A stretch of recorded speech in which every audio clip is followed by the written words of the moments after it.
Bibi, naomba chapati za 500.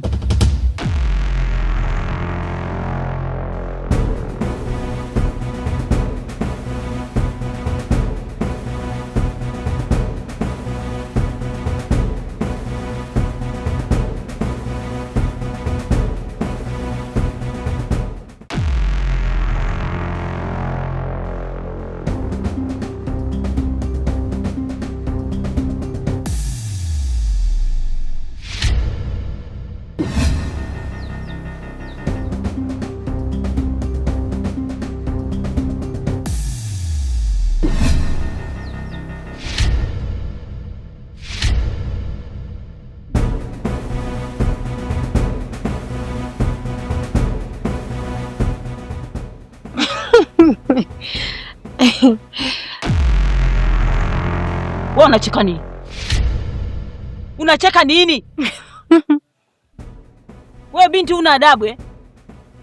Bibi, sasa mtu asifurahi jamani, biashara yangu inaenda. Mimi na wewe tuko hapa, mimi nimekuja kununua, unanicheka mimi, sio?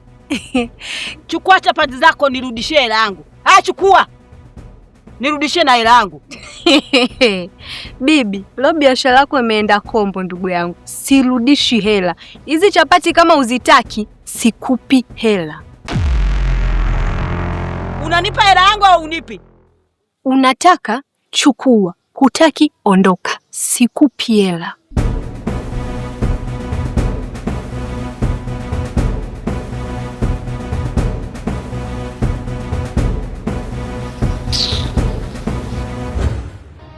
Ukitabasamu mwenzako unanimaliza, na kosa la kusema umeniweza baba. Napenda ufahamu wewe ndio furaha yangu, kipenzi cha moyo wangu, nipe raha. Mimi ni wako, ndabaki kuwa wako, siwezi kwenda mbali, wakuibe wende zako baba chanja.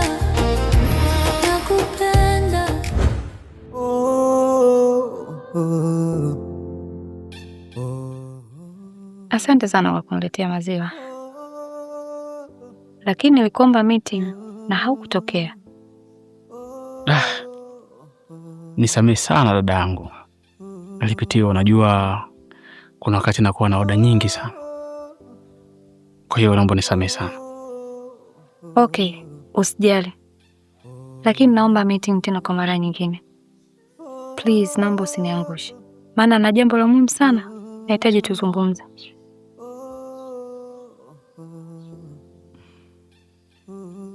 Lakini hapa tuko wawili, kwa nini usingeniambia tata hapa? Ndio maana nimekuomba. Hapa sio mahala pake, tunahitaji sehemu tulivu ili tuzungumze.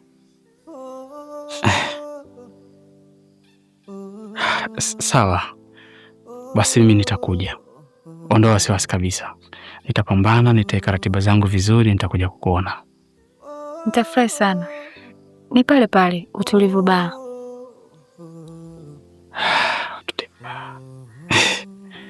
Dadangu, naomba nikuache. Kazi njema.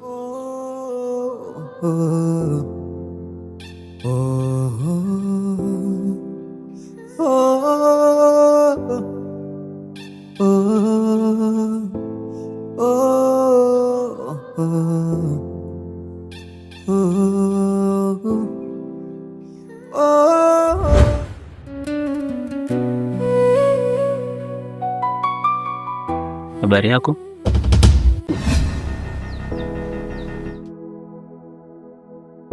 Umefuata nini tena?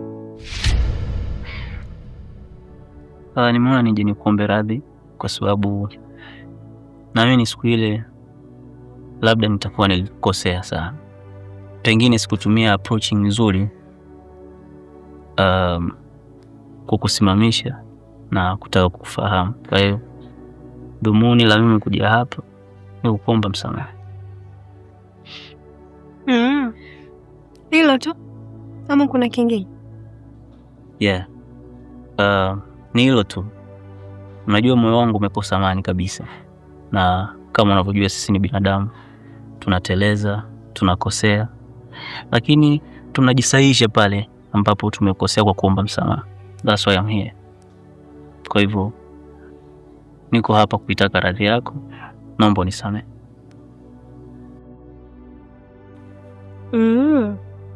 Kumbe wala to sio na wasiwasi, mimi nilisha kusamehe kitambo sana, kwa hiyo unaweza ukaenda. Kiukweli nimefurahi sana. Nimefurahi kama kweli umenisamehe kwa dhati kutoka moyoni mwako. Kwangu ni furaha kwa sababu nilikuwa sina amani. Na lakini sister, nipatie chapati. Chapati? Ya, chapati. Zaila yote? Zaila yote ni. Unaweza ukaenda kakaangu.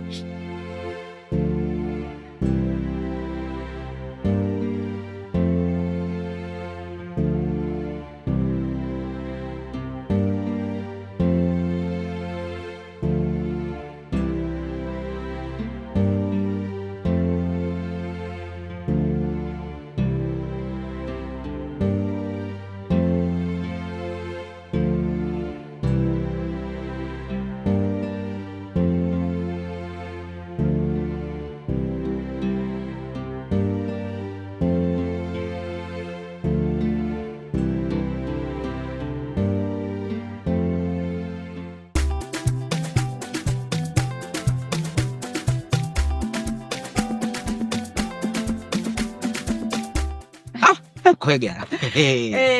Yaani kwega, mguu ulikuwa unakuja nyumbani kwako. Sawa. Salama lakini?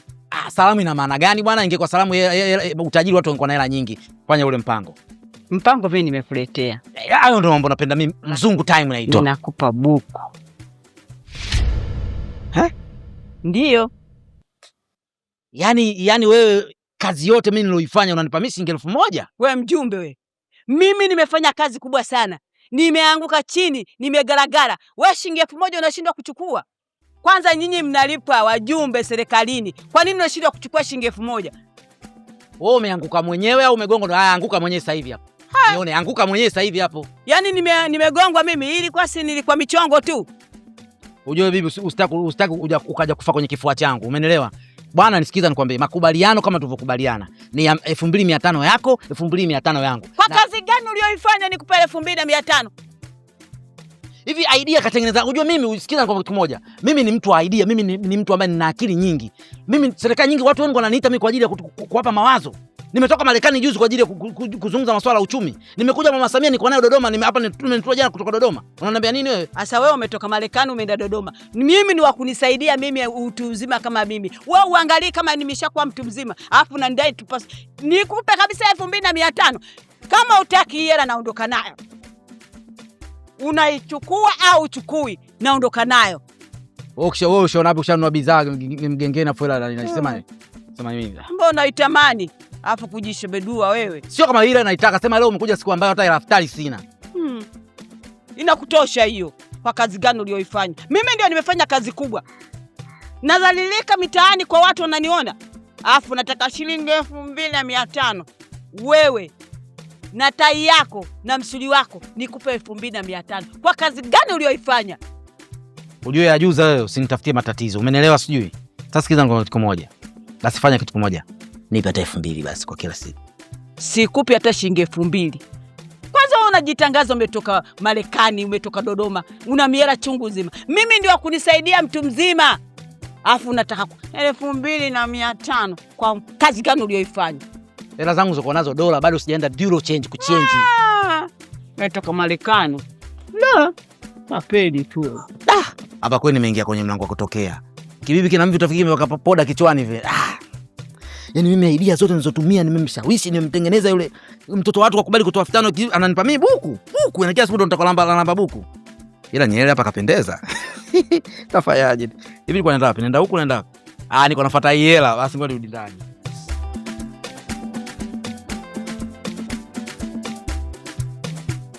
Kile kile.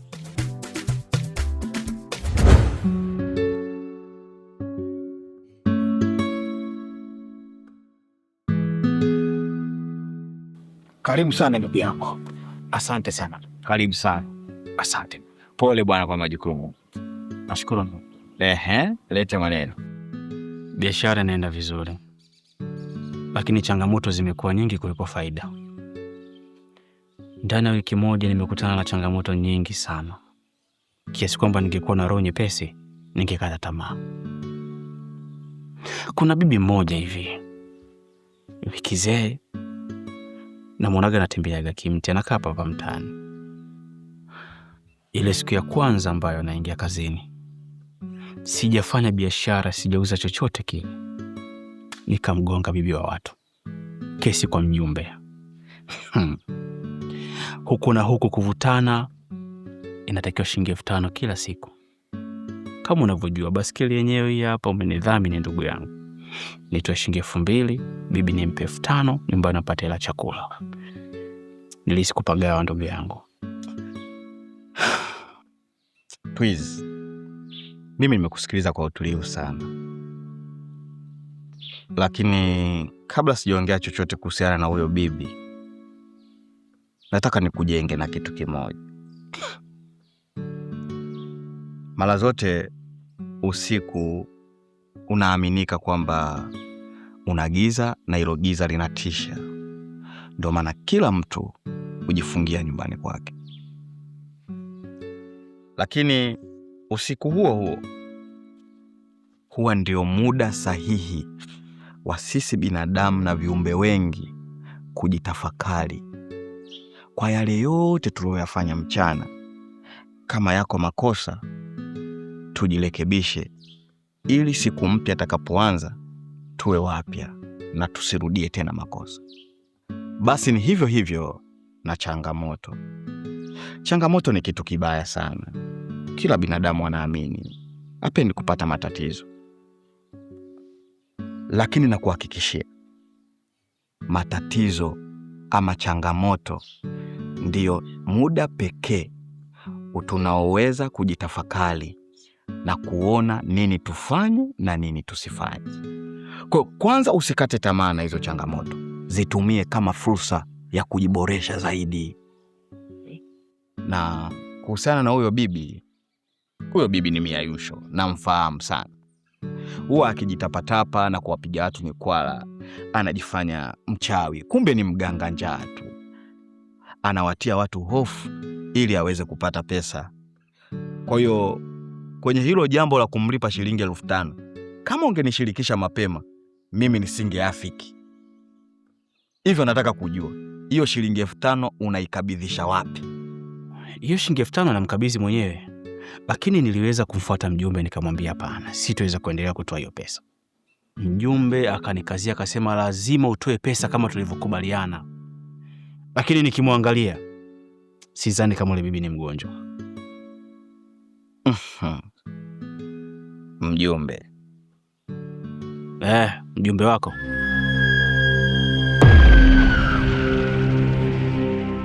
Usiogope binti, ni jambo la muda mfupi tu. Lakini mganga, mimi naogopa. Usiogope, hakuna mtu yeyote atakayetuona.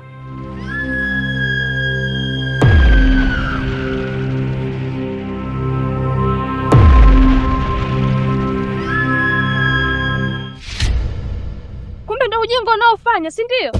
Umeniacha kule nyumbani na kuja kufanya kazi, kumbe ndo upuuzi unaofanya. Hamna mke wangu, nilikuwa namwekea dawa kwa kichwa. Kwa kichwa? Najuta sana kukuamini wewe Kobilo. Bora tu ningemwamini dadangu, alikuwa akinielekeza kila kitu. Lakini nikawa nakutetea wewe. Kumbe mpumbavu mmoja tu.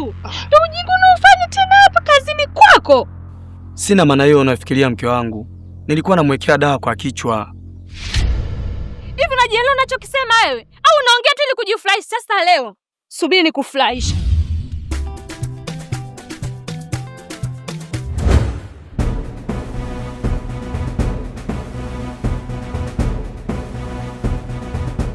Kabla hujaanza mauaji ya Twiz, unaanza na unyuki.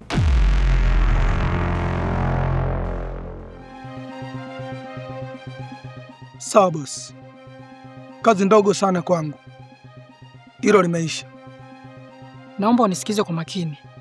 Katika mauaji ya hawa watu, ukifanya mistake yoyote, siri kavuja, hilo ni la kwako.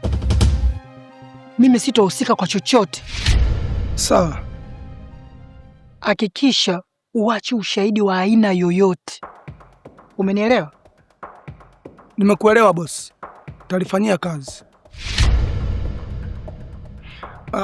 Na usiwe na wasiwasi wowote kuhusu mimi.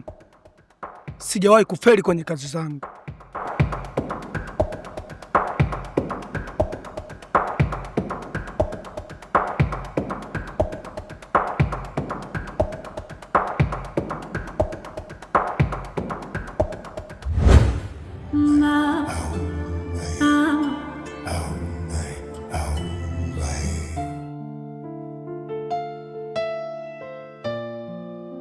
Sidhani kama yule ni mwanamume wako wa ndoa, kwa sababu mimi ndo niliowapokea mtaani pale. Kwa sasa huyo Mai anajishughulisha na biashara ndogo ndogo, anauza chapati na mimi ndo nilomwachia huyo mtaji wangu. Vifaa vyote anapotumia ni vya kwangu mimi. Na huyo mwanamume wake yeye anauza maziwa, anatembeza maziwa asubuhi na jioni. Okay. Sasa bwana, mimi yule msichana nampenda sana. Na namhitaji kwa gharama yoyote. That's why nilivyokuona nikaamini wewe unaweza kuwa msaada mkubwa kwangu. Sijui unafikiriaje kwa hiyo? Kwa hilo usijali bosi wangu. Kwa sababu mimi nipo karibu na yeye. Nitaliwasilisha kwake. Yaani hilo swala dogo sana kwangu. Wala usiwe na wasiwasi. Una hakika utanisaidia dada? Ondoa wasiwasi kabisa bosi wangu. Kwa hilo? Yeah. Yaani ni swala jepesi sana, sawa na kumsukuma mlevi. Asante sana dadangu. Mimi nikuahidi kitu kimoja tu. Ukinifanikishia hili, nitakupa zawadi nzuri sana.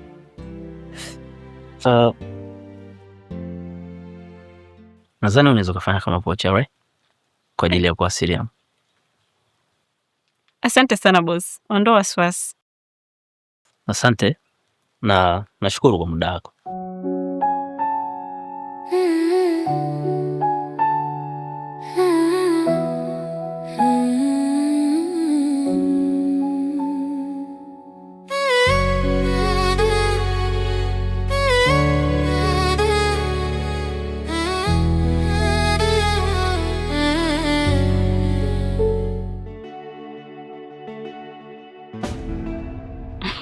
Amanda, mzima?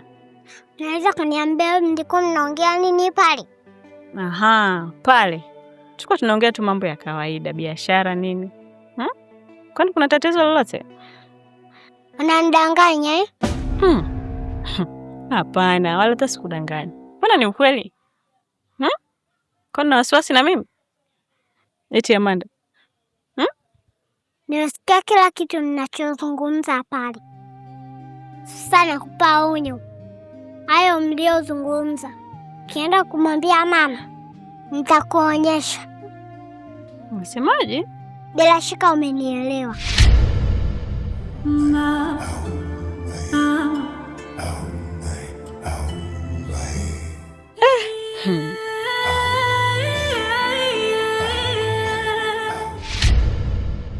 Bora ugali mahade kwenye furaha kuliko mainitende kwenye majanga. Kuanza moja moja ni kheri kuliko viojaoja na nyingi shari. Tadunduliza kidogo kidogo, maisha yaende nikiwa mawe, sina msongo wala vipenjere. Baba yoyo mwenzio ndo nishakufa hivyo, na siwazi kwenda mbali na wewe, na kupenda hivyo hivyo.